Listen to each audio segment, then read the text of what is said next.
ॐ हरिः ॐ श्रीगुरुभ्यो नमः। हरिः ॐ पार्थाय प्रतिबोधितां भगवता नारायणेन स्वयं व्यासेन ग्रथितां पुराणमुनिना मध्ये महाभारतम् अद्वैतामृतवर्षिणीं भगवतीम् अष्टादशाध्यायिनीम् अम्ब त्वामनुसन्दधामि भगवद्गीते भवद्वेषिणीम्। नमोऽस्तु देवासविशालबुद्धे पुल्लारविन्दायतपत्रनेत्र येन त्वया भारततैलपूर्णः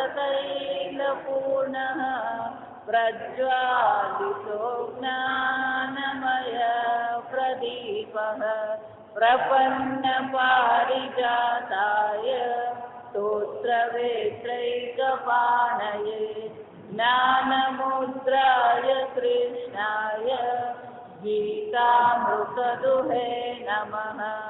सर्वोपनिषदो गावः दुग्धा गोपालनन्दनः पार्थो वत्ससुधीर्भोक्ता दुग्धं गीतामृतं महद। वसुदेवसुतं देवं कंसचाणूरमर्दनं देवकी परमानन्दं कृष्णं वन्दे जगद्गुरुं। भीष्मद्रोणतथा जयद्रथजला गान्धारनीलोत्पला शल्यग्राहवती कर्णेन वेलाकुला अश्वत्थामविकर्णघोरमकरा औयोधनावर्तिनी सोत्तीर्णा खलु पाण्डवैरणनदी कैवर्तककेशवः पाराशर्यवचत्सरोजममलम् गीतासगन्धोत्कटं नानाचानककेसरं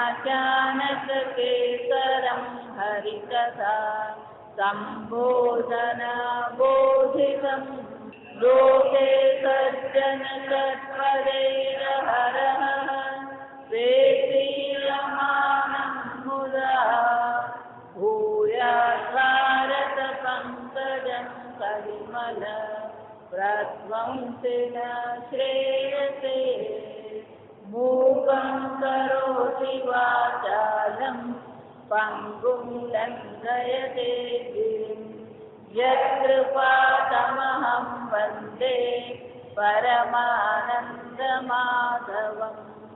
यं ब्रह्मा वरुणेन्द्ररुद्रमरुतः स्तुवन्ति दीर्घैस्तवैः वेदैस्साङ्गपदक्रमोपनिषदै गायन्ति यं सामगाः। ध्यानावस्थिततद्गतेन मनसा पश्यन्ति यं योगिनः यस्यान्तन्न विदुःसुरासुरगणाः देवाय तस्मै नमः। ॐ सहना भवतु सहनौ भुनस्तु सह वीर्यं करवावहै तेजस्विनावधीतमस्तु मा विद्विषावहै। ॐ शान्ति शान्ति शान्ति। भगवद गीताનો ત્રીજો અધ્યાય છે કર્મયોગ। કર્મ કોને કહેવાય? પહેલી વ્યાખ્યા કરી ચલનાત્મકમ કર્મ. બ્રહ્મસૂત્રમાં શંકરાચાર્યજી વ્યાખ્યા કરે ચલનાત્મકમ કર્મ. હલન ચલન, ચલનાત્મકમ એટલે હલન ચલન. એટલે હલન ચલન થવું એને કર્મ કહેવાય. તો કે પાંદડા હલે છે, નદી વહે છે, પાણી વહી રહ્યું છે, એને કર્મ કહેવાશે?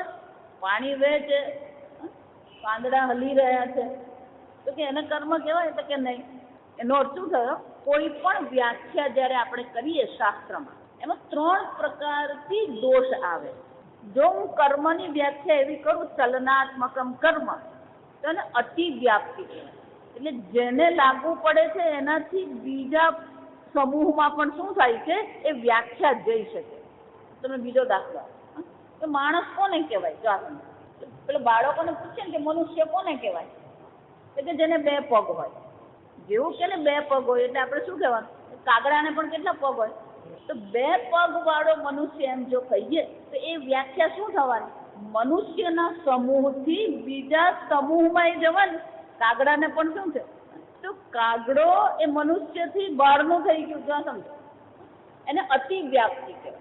એ શું થઈ ગયું? સમૂહથી બહાર, એને અતિવ્યાપ્તિ કહેવાય.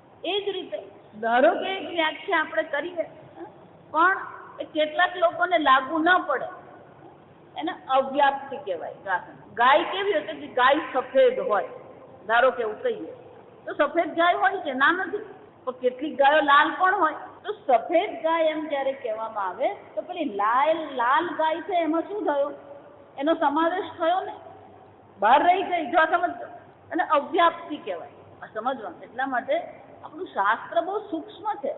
કર્મ કોને કહેવાય? ચલનાત્મકમ કર્મ. તો પાંદડા હલન ચલન કરે એને કર્મ કહીશું. એટલે કે બીજો એક શબ્દ ઉમેરીએ, સંકલ્પ પૂર્વકમ કર્મ. કર્મ ક્યારે કહેવાય? સંકલ્પ પૂર્વકમ. જો સમજો, આ શંકરાચાર્ય ત્યાં શબ્દ ત્યાં પકડે છે, સંકલ્પ પૂર્વકમ. કે એક મનુષ્ય છે, હરિત તૃણ પાણી. પાણી એટલે હાથ, હરિત તૃણ એટલે કે લીલું ઘાસ. એક મનુષ્ય હાથમાં લીલું ઘાસ લઈને ઊભો છે. એને પેલી ગાય જોશે તો શું કરશે? ગાય શું કરશે? પ્રવૃત્તિ કરશે. એને શું કહેવાય? પ્રવૃત્તિ. આ પ્રવૃત્તિ કેમ કરી ગાયે? ઈષ્ટ. આ કેવું છે? ઈષ્ટ. ઈષ્ટ છે એટલે ઈચ્છનીય છે. લીલું ઘાસ છે, ખાવા લાયક છે, ઈષ્ટ છે. તો ઈષ્ટ છે એવું એને શું કર્યું? તો ગાયે કયો સંકલ્પ કર્યો? ઈષ્ટ. આ મનુષ્ય કેવો છે? ઈષ્ટ છે, ઈચ્છનીય છે.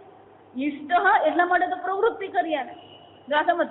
તો સંકલ્પ થયો ઈચ્છનીય. પણ જ્યાં ગાય નજીક આવી અને મનુષ્યએ પેલો ઘાસનો જે કૂડો હતો એ છોડી દીધો ને હાથમાં લાકડી પડી. દંડ પાણી. હવે કોણ બની ગયો? દંડ પાણી. એના હાથમાં શું છે? લાકડી છે. તરત જ ગાય શું કરશે? અનિષ્ટ. આ કેવું છે? અનિષ્ટ. તરત ગાય શું કરશે? નિવૃત્તિ. જો સમજ. તો ગાયે જે પ્રવૃત્તિ કરી એ સંકલ્પ પૂર્વક કરી. અનિષ્ટ. પ્રવૃત્તિ કરી અનિષ્ટ. જો સમજો. અહીંયા 2 શબ્દો છે. તો જે પ્રવૃત્તિ અને નિવૃત્તિ ગાયે કરી તો એની પાછળ શું હોવો જોઈએ? પેલો સંકલ્પ છે. જો વિચાર જુએ છે, પેલું હરણનું ટોળું જઈ રહ્યું છે. એને જોયું કે એક નાનું બચ્ચું જરાક છૂટું પડી ગયું છે. તો સિંહ શું કરવાનો? સંકલ્પ કરશે અને એની પાછળ દોડશે. એ જ્યારે દોડી રહ્યો છે પેલા ગાયના હરણના બચ્ચાની પાછળ, બીજા જો 4 ત્યાં હરણ આવી ગયા તો શું કરશે? તો સિંહ જે પાછળ પડ્યો અને જોયું કે હવે બરાબર નથી તો એ પાછો આવી ગયો. આમ પ્રવૃત્તિ અને નિવૃત્તિ તો કોનામાં જોવા મળે? પ્રાણીઓમાં જોવા મળે છે. તો કે એને કર્મ કહી શકાશે? ચલનાત્મકમ કર્મ બરાબર છે, હોવું જ જોઈએ. હલન ચલન થાય તો જ કર્મ છે. સંકલ્પ પૂર્વકમ એટલે કે સંકલ્પ પણ હોવો જ જોઈએ, એમાં ના નથી. તો પછી અતિવ્યાપ્તિ થાય. જો આ સમજો. એટલે શું કહેવામાં આવે? અદૃષ્ટ જનકમ કર્મ. જેને કારણે તમારા ખાતામાં પાપ અને પુણ્ય પડે એને શું કહેવાય? કર્મ કહેવાય. એનો અર્થ શું થયો? અદૃષ્ટ જનકમ સંકલ્પ પૂર્વકમ ચલનાત્મકમ કર્મ. પણ એમાં મુખ્ય કયું છે? અદૃષ્ટ જનક. અદૃષ્ટ કોને કહેવાય? જેને આપણે જોઈ શકતા નથી. દ્રષ્ટ એટલે જોઈ શકીએ. જે આપણે જોઈ શકતા નથી પણ અનુભવીએ છીએ. સમજો. જોઈ શકતા નથી પણ શું છે? અનુભવ. આપણો બધાનો અનુભવ છે. જે દિવસે પ્લેટફોર્મ પર વહેલા ગયા હોય એ દિવસે ગયા પછી એનાઉન્સ થાય આજે અડધો કલાક મોડી આવશે ટ્રેન, અને જે દિવસે સમયસર પહોંચીએ તે દિવસ શું થાય? નીકળી ગયો હોય. જા વિચાર. એનો અર્થ શું થાય? આપણે સંકલ્પ કરીએ, આપણે નિર્ણય કરીએ, આપણે ટાઈમ ટેબલ જોયું, આપણે ત્યાં પહોંચી ગયા, પણ બસ પકડાય જ કે ટ્રેન પકડાય જ આપણા હાથમાં છે. કાલે જ અહીંયા પેલો પ્રસંગ બની ગયો, જો સમજો, બિલીમોરામાં. જો વિચાર, મામા ચડી ગયા ને ભણે ચડવા ગયો ને હાથમાંથી સળિયો છટકી ગયો, ટ્રેન ચાલુ થઈ ગઈ, નીચે પડ્યો ને શું થયું? એનો અર્થ શું થયો? આપણે અનુભવીએ છીએ. પાપ અને પુણ્ય શું છે? આપણો અનુભવ છે, પણ એને જોઈ શકાય નહીં. આ સમજો. એટલે આપણે ગુજરાતીમાં કહેવત છે, ભાગ્યશાળીને ત્યાં ભૂત રડે. રડે એટલે રડે નહીં, અડ છે ત્યાં, નળનો અડ. રડે એટલે કે કમાણી કરે. ભાગ્યશાળીને ત્યાં ભૂત રડે. આમ આપણો અનુભવ છે. અદૃષ્ટમ એટલે શું છે? આપણો અનુભવ છે. આપણે અનુભવી શકીએ કે આ પાપ છે, આ પુણ્ય છે. તો જેના દ્વારા આ પાપ પુણ્ય ઉત્પન્ન થાય છે, જે પાપ પુણ્ય આપણા જીવનમાં ઘણો બધો ફરક પાડે. આ સમજવાનું. આ પાપ પુણ્ય જ કામ કરતા રહેતા આપણા જીવન. આમ જે કર્મથી પાપ કે પુણ્ય ઉત્પન્ન થાય એને શું કહેવામાં આવે? કર્મ કહેવામાં આવે.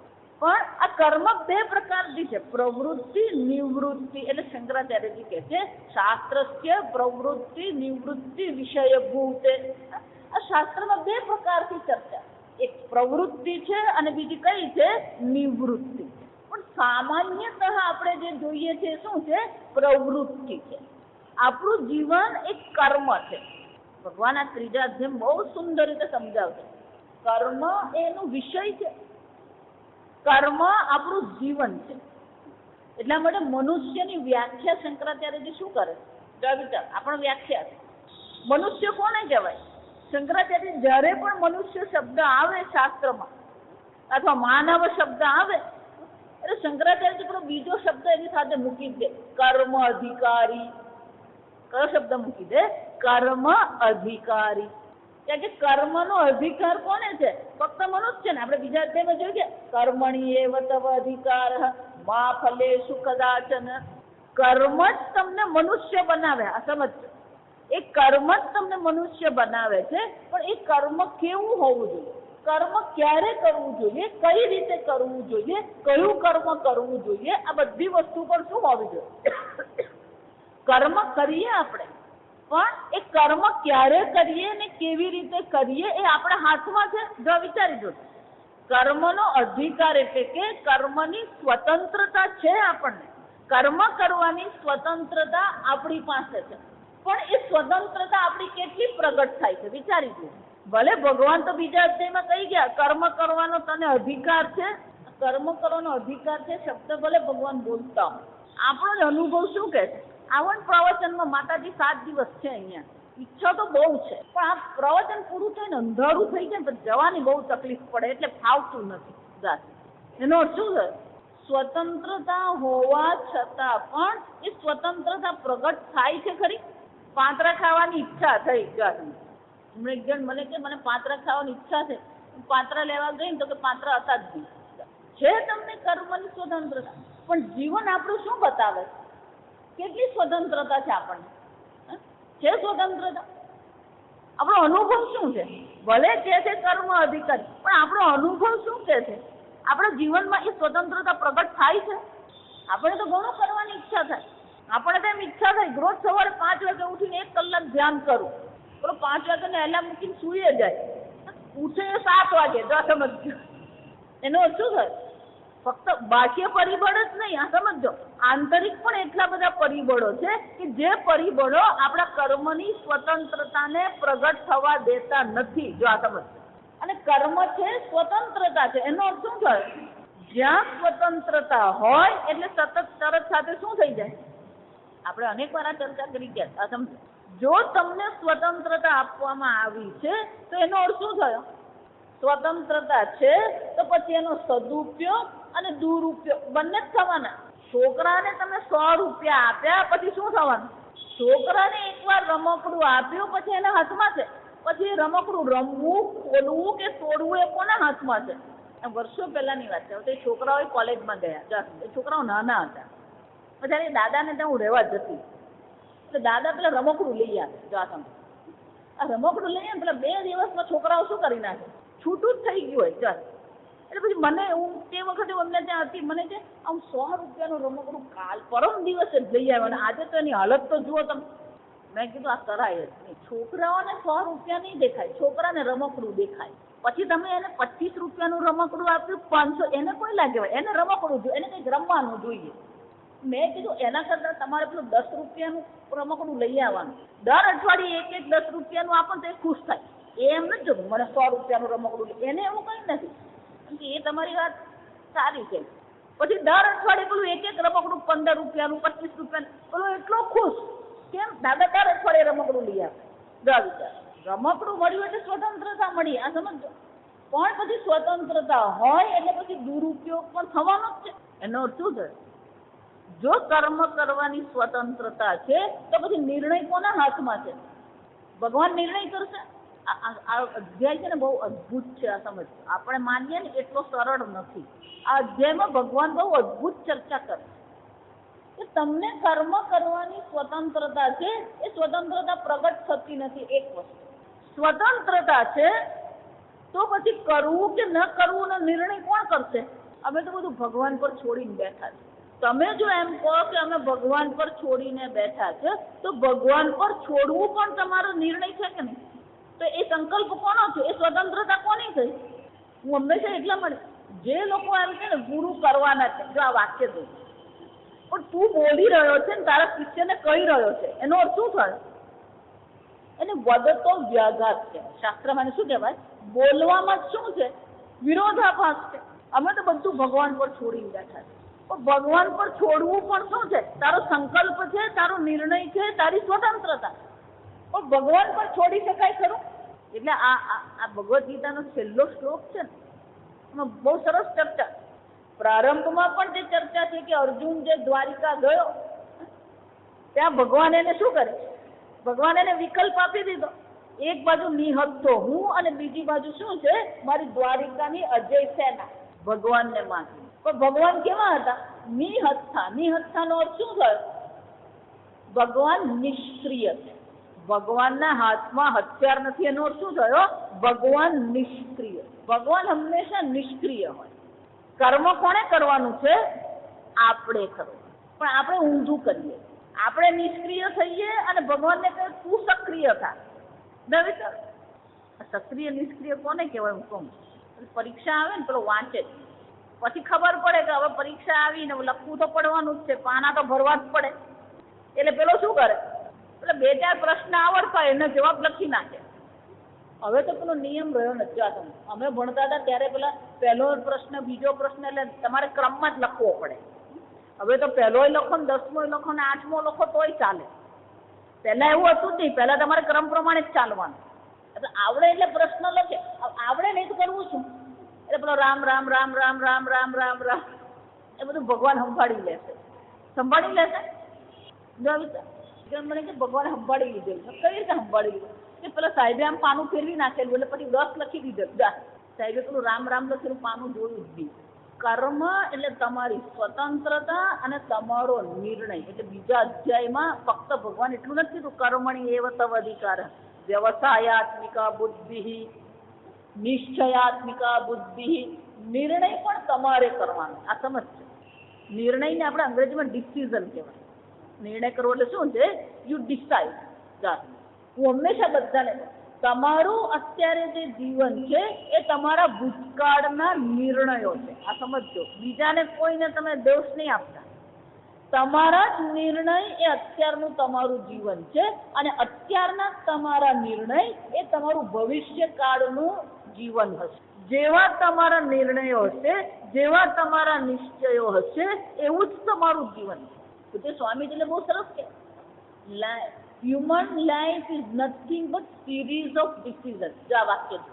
મનુષ્ય જીવન કશું જ નથી, માત્ર શું છે? અનેક પ્રકારના નિર્ણયો છે. Series of decision. ડગલે ને પગલે આપણે જ નિર્ણય કર્યો. આ સમજો. એમ નહીં માનતા કે મા બાપે નિર્ણય કર્યો. એમ નહીં માનતા કે મારા સાસુ સસરાએ નિર્ણય કરે, એમ નહીં માનતા કે ભગવાને નિર્ણય કરે. અહીંયા જ આવશે યથા મામ પ્રપદ્યન્તે તાં તથૈવ ભજામ્ય. ભગવાન કહે છે તું જે પ્રકારથી મારું ભજન કરે, તું જે પ્રકારથી મારી પાસે માગે છે એ પ્રકારથી જ હું તને આપું. એનો અર્થ શું થાય? નિર્ણય ભગવાને કર્યો.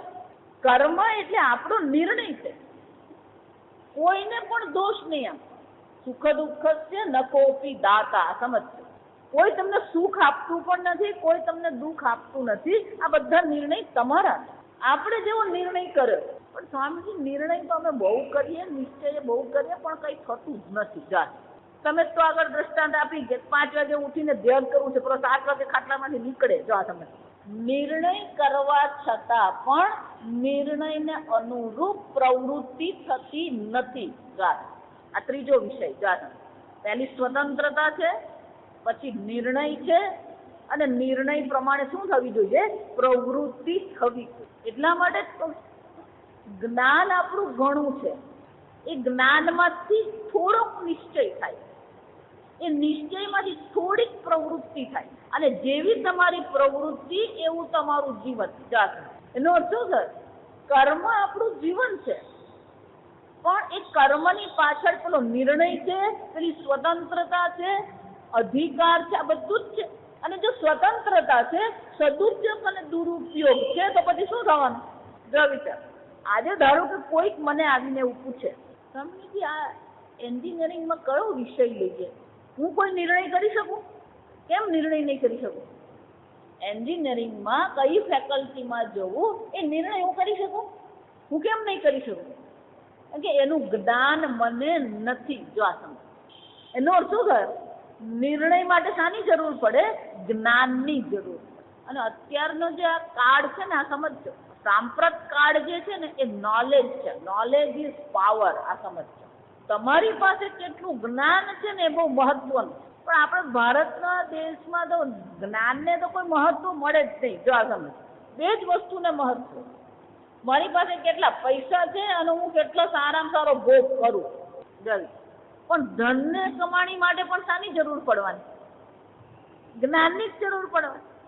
અને ભોગ કરવા માટે પણ શાની જરૂર પડે? આ વિચારો. બહુ વર્ષો પહેલા પેલી એક એડવર્ટાઇઝમેન્ટ આવતી, ત્યારે આ પેલા સેલફોન, આ મોબાઈલ છે ને બધા, ત્યારે નવા નીકળે. તો પેલો રિલાયન્સ વાળાની પેલી કોમર્શિયલ એડવર્ટાઇઝમેન્ટ એ લોકોએ પહેલી વાર પેલો ટચ, એટલે 1 ટચ પહેલી વાર પેલો મોબાઈલ કાઢેલો. એટલે પેલો પપ્પાએ લીધો મોબાઈલ. પેલો કેમ વાપરવું ખબર નહીં પડે.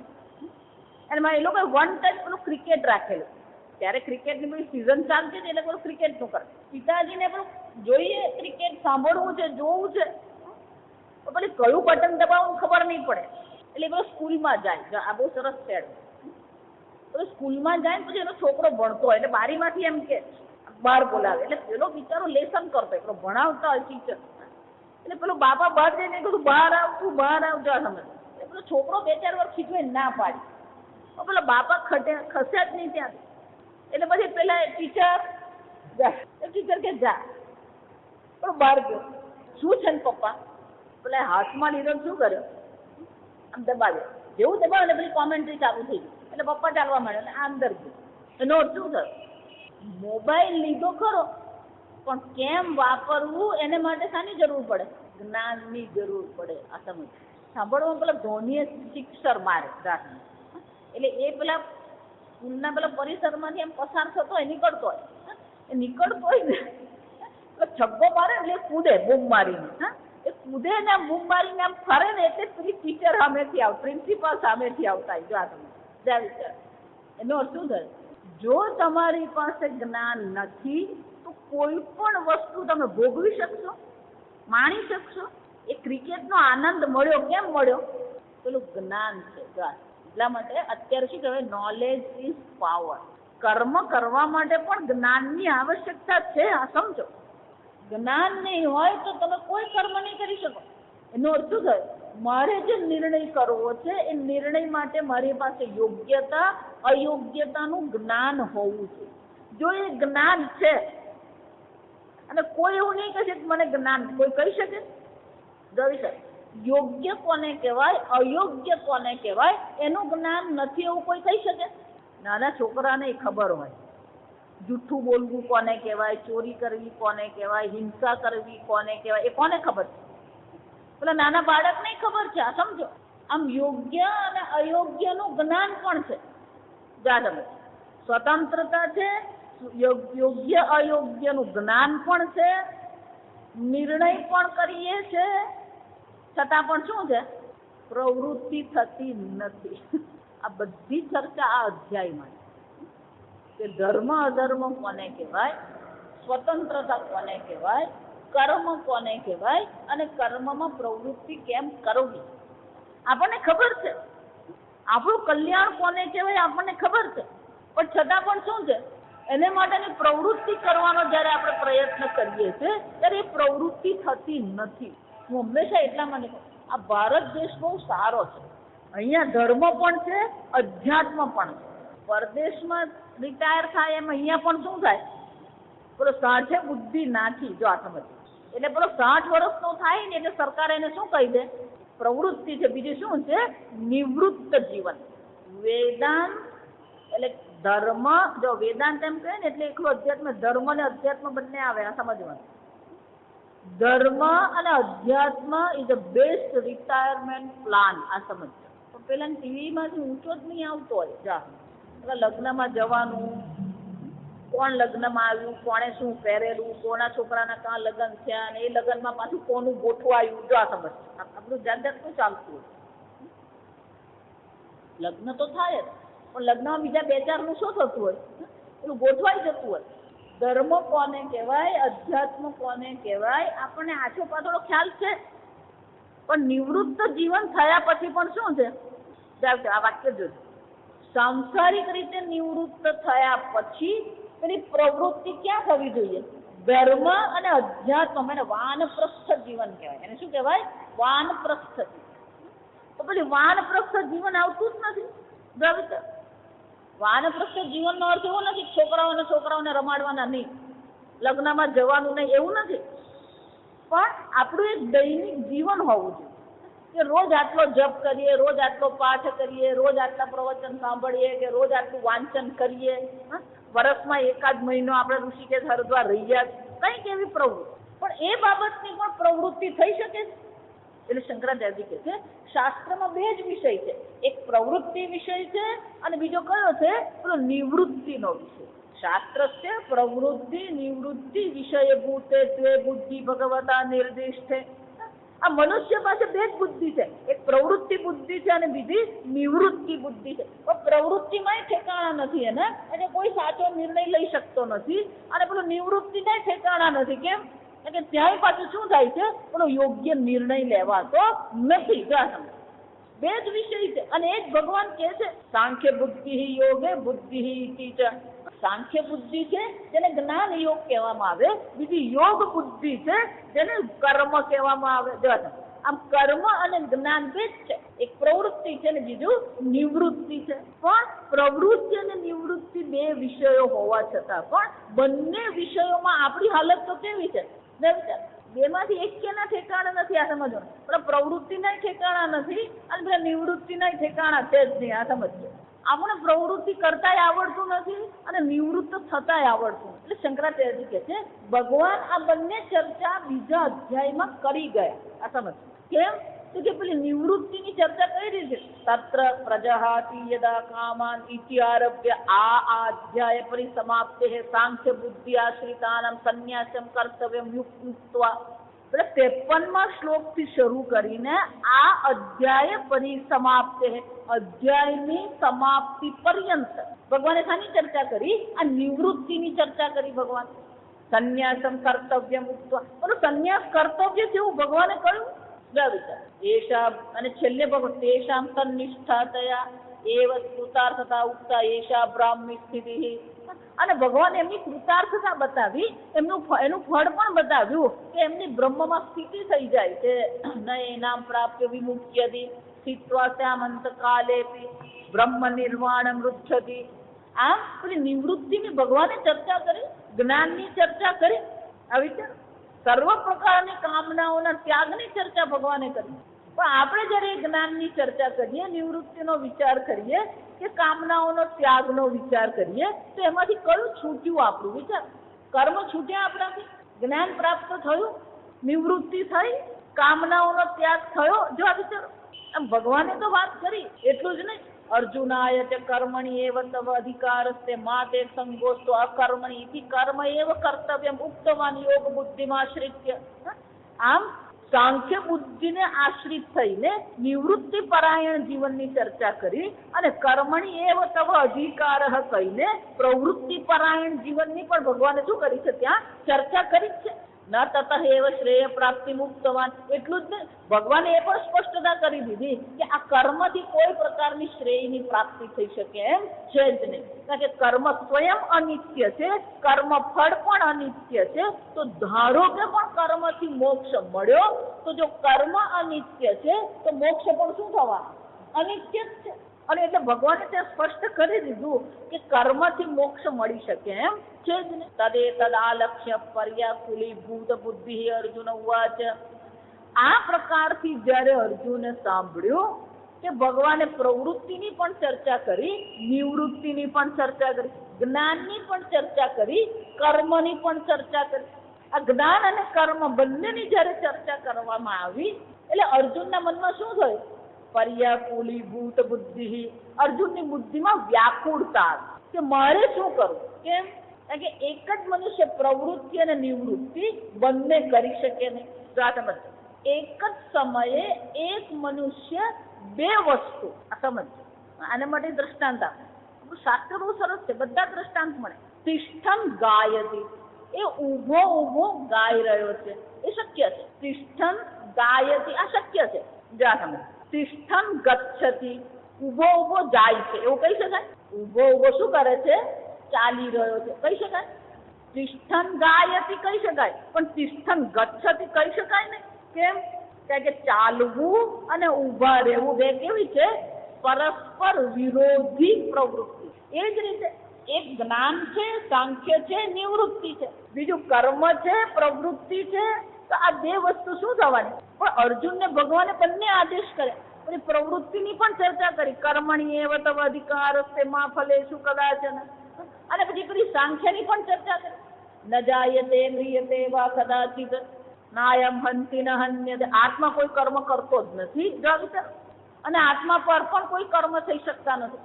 તો કે આમ પેલું પ્રવૃત્તિ અને નિવૃત્તિ બંનેની ચર્ચા ક્યાં ગણી છે? આ બીજા અધ્યાયમાં છે. અને જ્યારે આ પ્રવૃત્તિ નિવૃત્તિ બંનેની ચર્ચા અર્જુને સાંભળી એટલે અર્જુનના મનમાં શું થયું? પર્યાકુલી ભૂત બુદ્ધિ અર્જુન ઉવાચ. જેની બુદ્ધિમાં વ્યાકુળતા આવી ગઈ.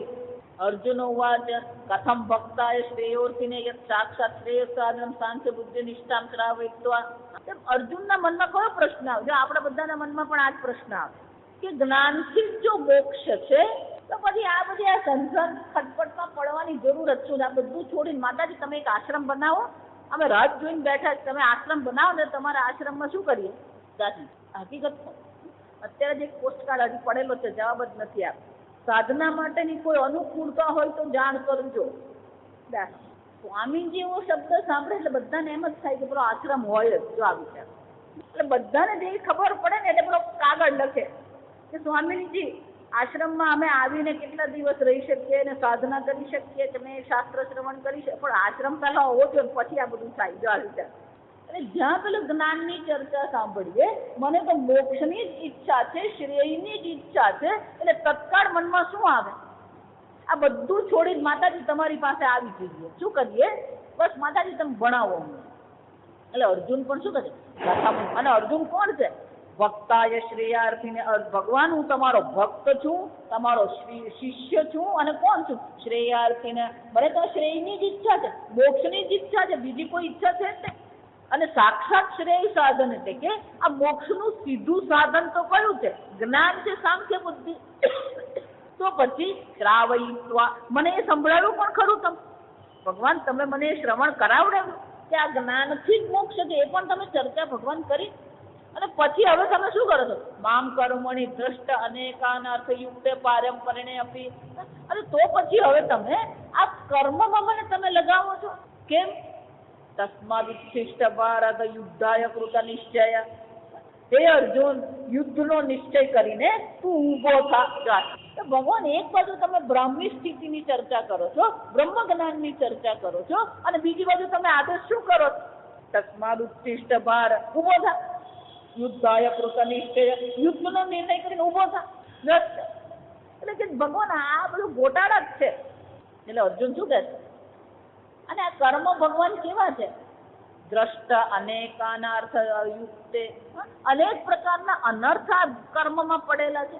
પારંપર્યેણ અપી અનેકાંતિક શ્રેય પ્રાપ્તિ ફલે નિયુંજન. અને પરંપરાથી પણ જો સમજો આ કર્મ કેવું છે? અનેકાંતિક. અનેકાંતિક એટલે શું છે? એનો એક નિશ્ચય નથી, કોઈ નિર્ણય નથી ત્યાં. કેમ? તમે આ કર્મ કર્યું એટલે આ જ કર્મફળ તમને મળશે, નક્કી છે.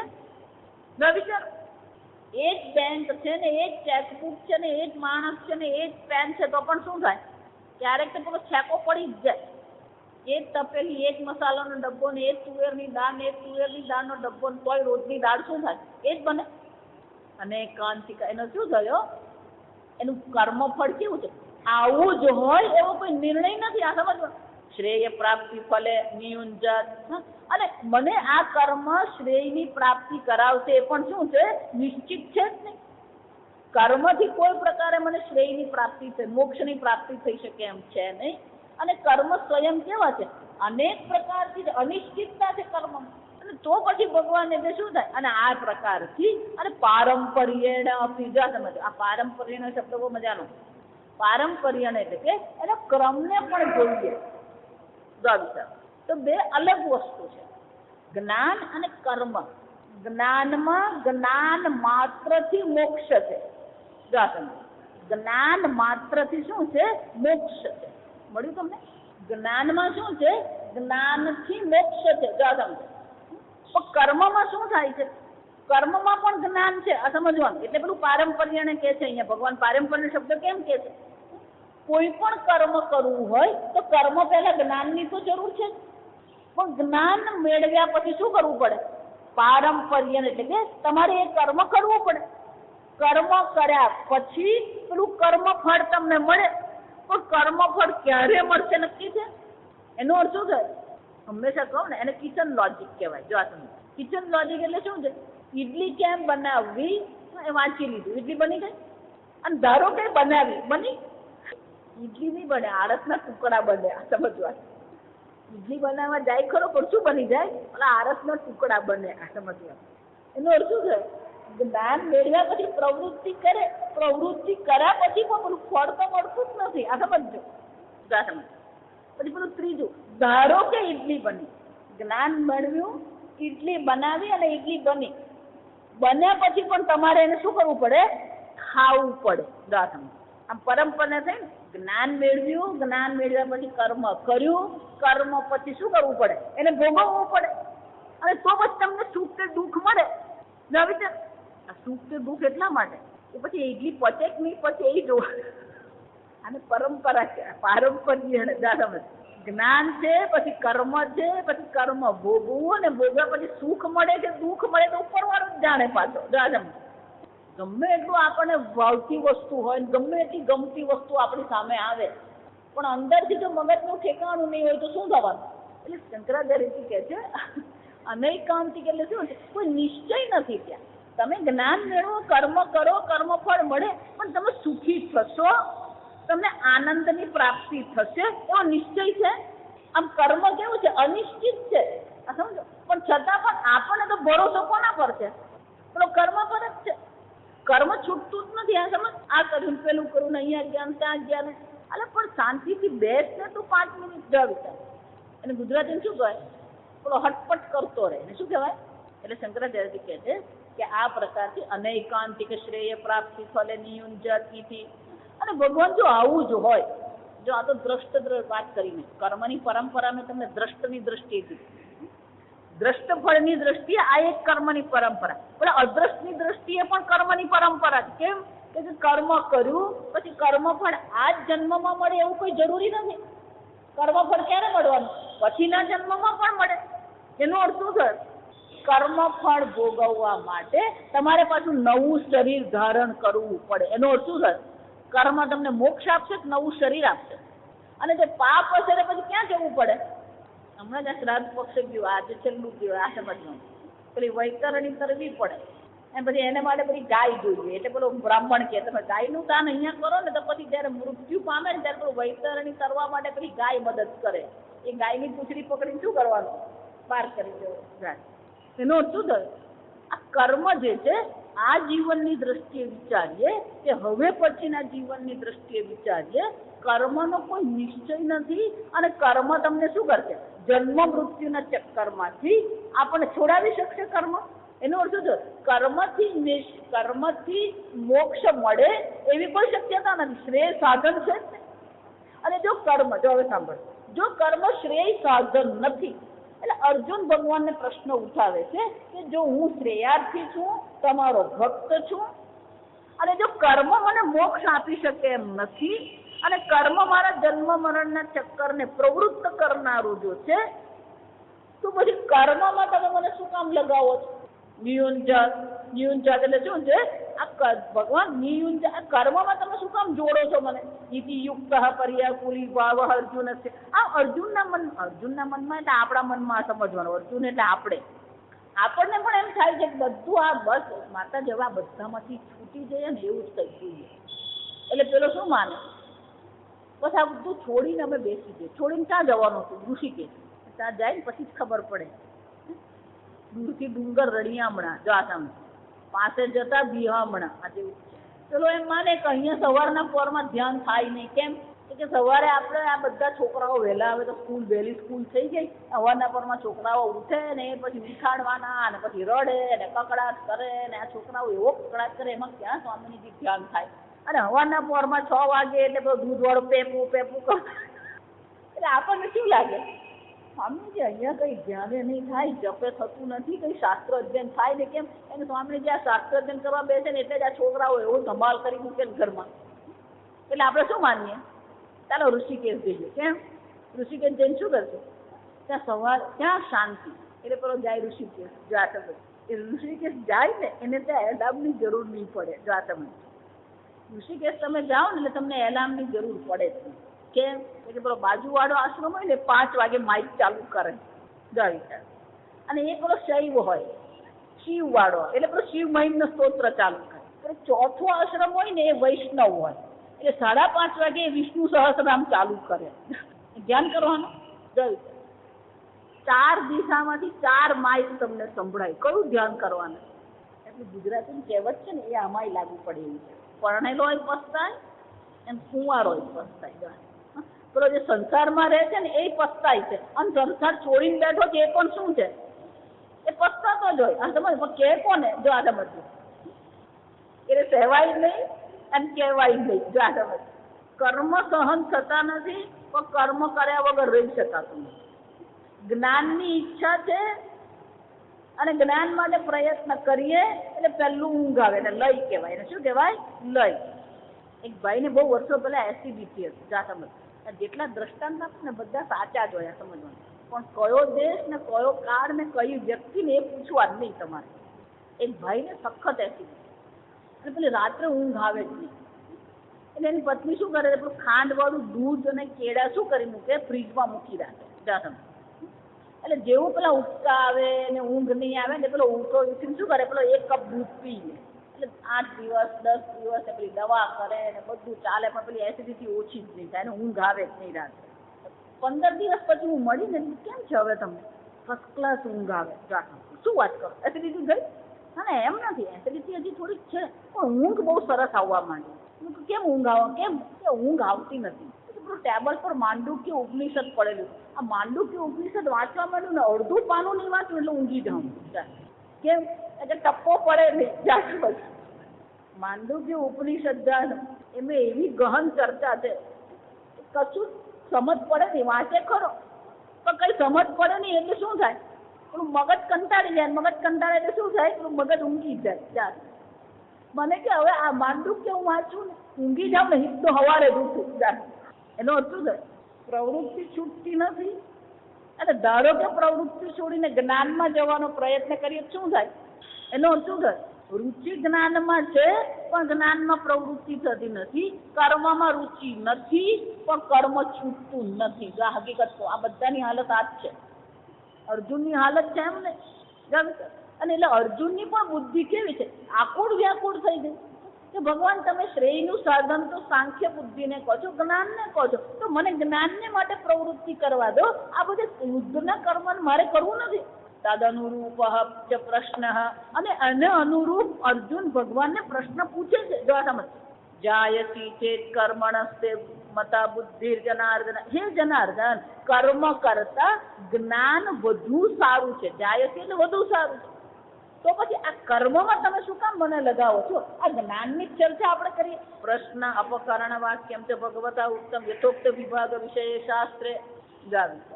આમ અર્જુનના મનમાં પ્રશ્ન છે, આપણા બધાના મનમાં પણ આ જ પ્રશ્ન છે. આ સમજવાનું કે જો આત્મા નિષ્ક્રિય છે, જન્મ મૃત્યુ રહિત છે, આત્મા કરતા ભોગતા નથી, આત્મા નિર્વિકારી છે, તો એ નિર્વિકારી આત્માનું આપણે જ્ઞાન પ્રાપ્ત કરી લઈએ એ આપણા જીવનનું લક્ષ્ય છે.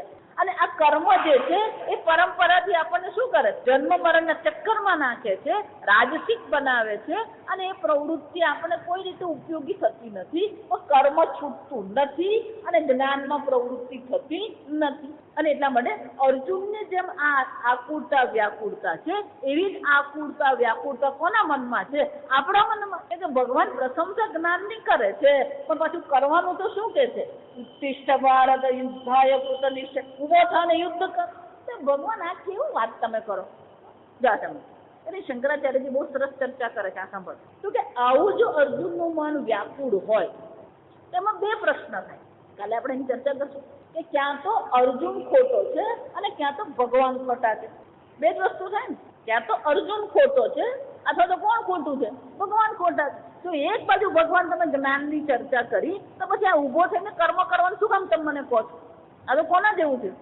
જો તારે 12માની પરીક્ષા આપવાની છે ને 90% માર્ક તારે લાવવાના, પણ આપણે અત્યારે ઊભી થઈને તું રસોઈ કર. એટલે 12માં 90% લાવવાના, પણ અત્યારે શું કરવાનું?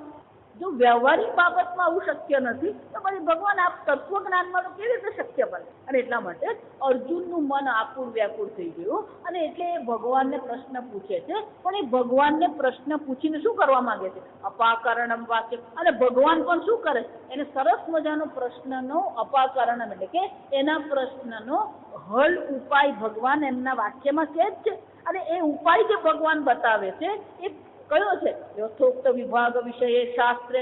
ભગવાન શું કરે છે? એને બે વિભાગ જ બતાવે છે. એક પ્રવૃત્તિ છે અને બીજું નિવૃત્તિ છે. આમ ભગવાન આગળ પણ જ્ઞાન અને કર્મની ચર્ચા કરી, નિવૃત્તિ અને પ્રવૃત્તિની ચર્ચા કરી. અર્જુનનું મન જ્યારે આકુળ વ્યાકુળ થઈ ગયું, એને નહીં સમજાયું, ત્યારે પણ ફરીથી ભગવાને જે ચર્ચા શરૂ કરી, તો કઈ ચર્ચા શરૂ કરી? પ્રવૃત્તિ અને નિવૃત્તિની જ ચર્ચા શરૂ. જાતે આ ભગવાન જે ઉત્તર આપે છે, કયો ઉત્તર આપે છે? આ બે વિભાગ જ આપે છે. લોકેસ્મિન દ્વિવિધા નિષ્ઠા પુરા પ્રોક્તા મયા નગ. આ બે નિષ્ઠાની જ ભગવાન ચર્ચા કરે છે. એટલે શંકરાચાર્ય બહુ સરસ ચર્ચા કરે કે ભગવાને આ રીતે પેલી બે વિભાગની ચર્ચા કરી, તો એ ઉત્તર પણ ભગવાનનો કેવો છે એનું બહુ સુંદર વિશ્લેષણ શંકરાચાર્યજી કરે છે. એ આપણે આવતીકાલે. ઓમ સ્વસ્તિ પ્રજાભ્ય પરિપાલયન્તામ ન્યાયેન માર્ગેણ મહિં મહિષાઃ ગોબ્રાહ્મણેભ્ય શુભમસ્તુ નિત્યં લોકા સમસ્તા સુખિનો ભવન્તુ કાલે વર્ષતુ પર્જન્યઃ સર્વેષાં શાન્તિર્ભવતુ સર્વેષાં પૂર્ણં ભવતુ સર્વેષાં મંગલં ભવતુ સર્વે ભવन्तु સુખિનઃ સર્વે સन्तુ નિરામયાઃ સર્વે ભદ્રાણિ પશ્યन्तુ મા કશ્ચિદ દુઃખભાગ્ ભવેत् તતતો મા સદ્ગમય તમસો મા જ્યોતિર્ગમય મૃત્યોર્મા અમૃતંગમય. ઓમ પૂર્ણમદ પૂર્ણમિદં પૂર્ણાત પૂર્ણમુદચ્યતે પૂર્ણસ્ય પૂર્ણમાદાય पूर्णमेवावशिष्यते।